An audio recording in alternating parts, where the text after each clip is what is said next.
الفنان نهاد رامي، والد الفنانتين علا رامي وسحر رامي. السلام عليكم ورحمة الله وبركاته.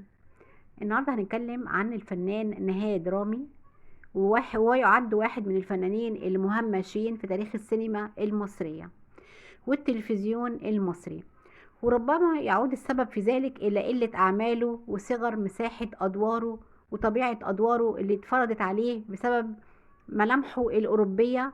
ولعل البعض منا بيتذكر ملامحه وبعض أدواره، وإن كان اسمه ربما لا يعرفه الكثير منا. وللأسف الشديد فإنه لا توجد أي معلومة متاحة عنه، عن حياته، إلا تاريخ وفاته 28 نوفمبر 2008. انحصرت معظم أدوار الفنان نهاد رامي في السينما والتلفزيون في شخصية الخواجة أو الراجل الأجنبي بسبب ملامحه الأوروبية وشعره الأشقر. ومن أشهر الأفلام السينمائية اللي شارك فيها ليلة القبض على فاطمة، وقاهر الزمن، وإعدام ميت، والبريء. ومن أشهر الأعمال التلفزيونية اللي شارك فيها السقوط في بئر سبع، ورأفت الهجان، وليالي الحلمية، والوصية، ورحلة المليون. وهو يعد مؤسس لأسرة فنية، حيث أن والد كل من الفنانتين علا رامي وسحر رامي. المعروف أن كل منهم مارست الفن منذ الصغر، ثم التحقت بأكاديمية الفنون لدراسة فن الباليه.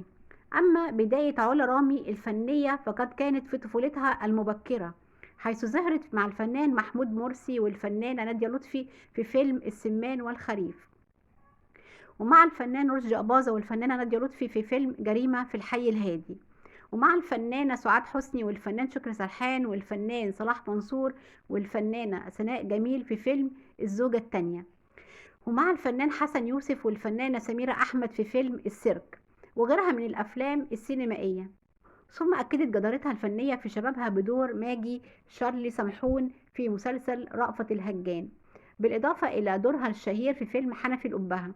أما شقيقتها سحر رامي فقد كانت نجمة الإعلانات التلفزيونية، ثم توهجت موهبتها في فوازير رمضان مع سمير غانم، ولمعت في السينما من خلال فيلم كابوريا، وفي التلفزيون من خلال مسلسل هوانم جاردن سيتي.